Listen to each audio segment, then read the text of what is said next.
Assalamu alaikum dear students, I am Abdur Rahman from Cadet College Fatehjang and I am lecturer physics. Dear students, मेरे इस channel के ऊपर आपको जो videos मिलेंगी वो फिज़िक्स से रिलेटेड होंगी, 9th class, 10th class, first year और सेकंड ईयर से रिलेटेड, जिसमें आपको मैथमेटिक्स के कुछ बेसिक ट्रिक्स मिलेंगे, कुछ न्यूमेरिकल सॉल्व करने की टेक्निक्स आपको पता चलेंगी। उसके अलावा और बहुत सारी बेसिक चीज़ें और तमाम चैप्टर्स 9th से लेके सेकंड ईयर तक उनके सॉल्व न्यूमेरिकल आपको मिलेंगे और उसके अलावा तमाम लेक्चर्स मिलेंगे।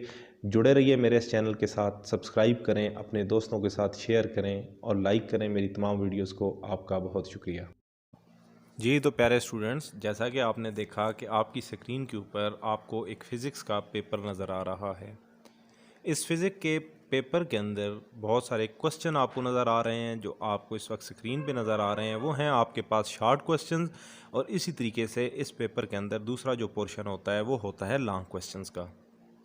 प्यारे स्टूडेंट्स, इस वीडियो के अंदर मैं आपको बताऊंगा कि हर क्वेश्चन, जैसा कि आप देख रहे हैं, ये एक कीवर्ड से स्टार्ट होता है, जैसे state, what, define, differentiate, how.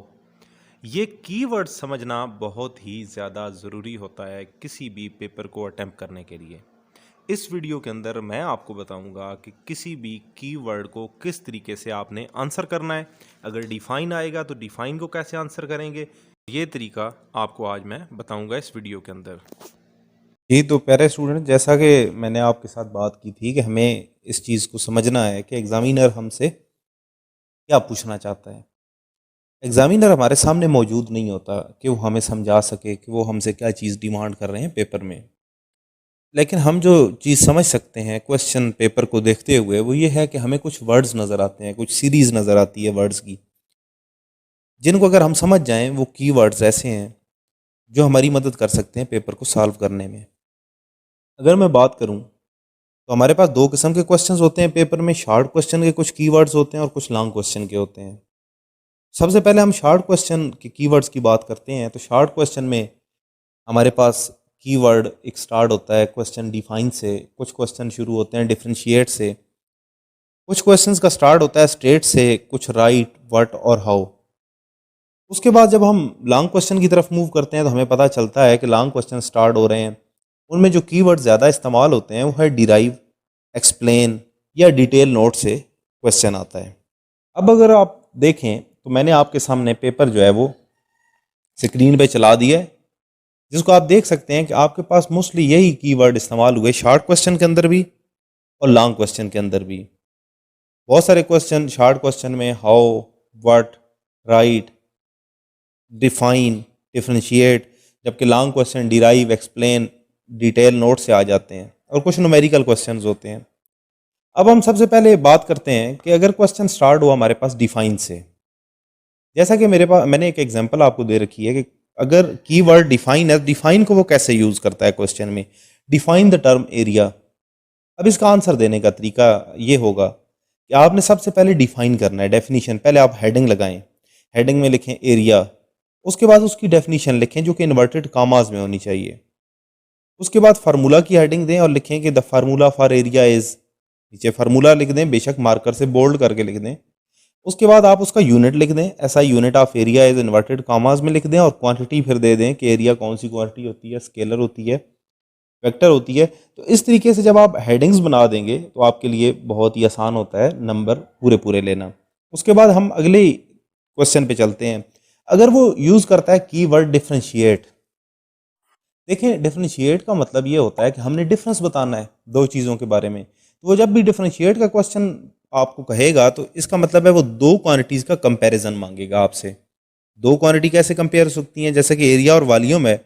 Area और वॉल्यूम को आपस में आप कैसे, पहले आप डेफिनेशन देखें, एरिया क्या चीज़ है, वॉल्यूम क्या चीज़ है, फिर एरिया का फार्मूला क्या है, वॉल्यूम का क्या फार्मूला है, उसके बाद इनका ऐसा यूनिट क्या है। तो इस तरह आप आमने सामने बिल्कुल लिखें कंपैरिजन में, और दरमियान में एक लाइन खींचें। डिफरेंशिएट का सवाल इसी तरह सॉल्व किया जाता है। उसके बाद हमारे पास एक और जो कीवर्ड मोस्टली यूज़ होता है हमारे पेपर के अंदर, वो है स्टेट।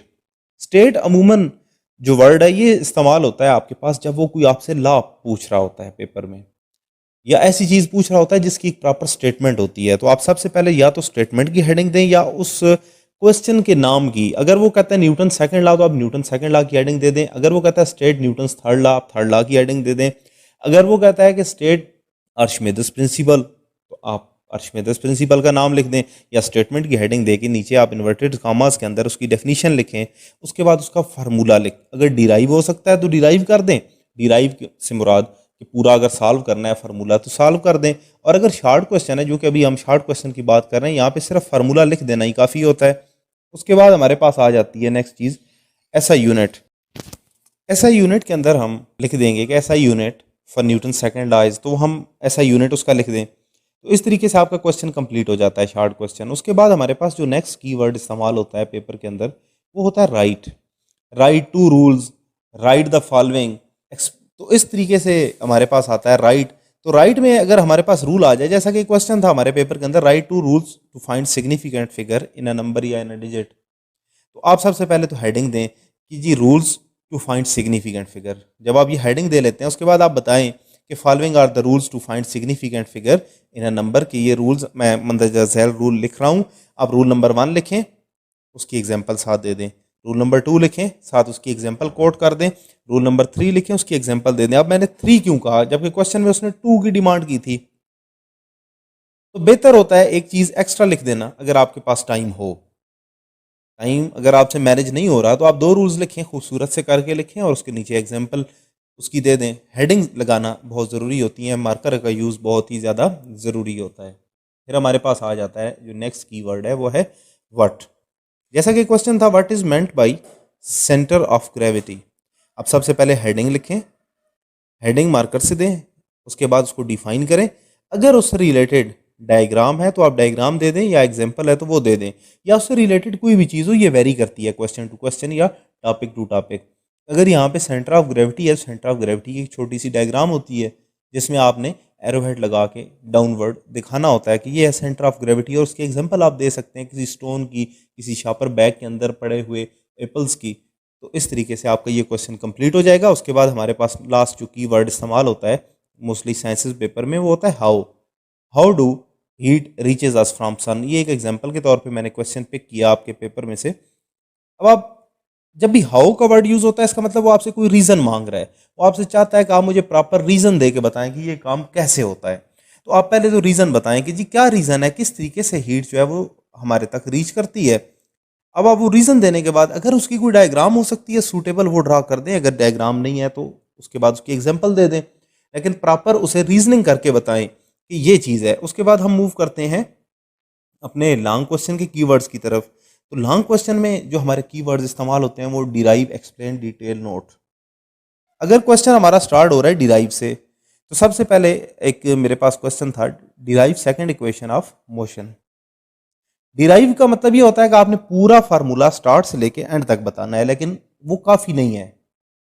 4 मार्क्स का क्वेश्चन होता है तो सिर्फ फार्मूला डिराइव कर देना इनफ नहीं है।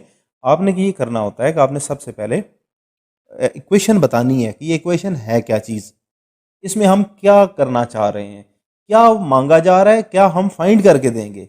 जैसे कि अगर हम सेकंड इक्वेशन की बात करें, first equation v f is equal to we i plus a t, second equation की हम बात करते हैं s is equal to we i. तो एस क्या है, डिस्टेंस, तो ये हम इसमें डिस्टेंस फाइंड करते हैं। आप इसके इंट्रो में एक्सप्लेन कर दें, उसके बाद फिर उसकी सूटेबल एक डायग्राम होती है, अगर आपको याद हो, आपके माइंड में हो, तो वो डायग्राम ड्रा कर देनी है आपने अच्छी सी, और उसके बाद उसकी डेरिवेशन है, प्रॉपर डिराइव करें फार्मूले को, और जो उसका लास्ट स्टेप होगा, जो लास्ट स्टेप आएगा उसका, जो कि S is equal to we I T plus half A T square, इसको आप मार्कर से लिख दें।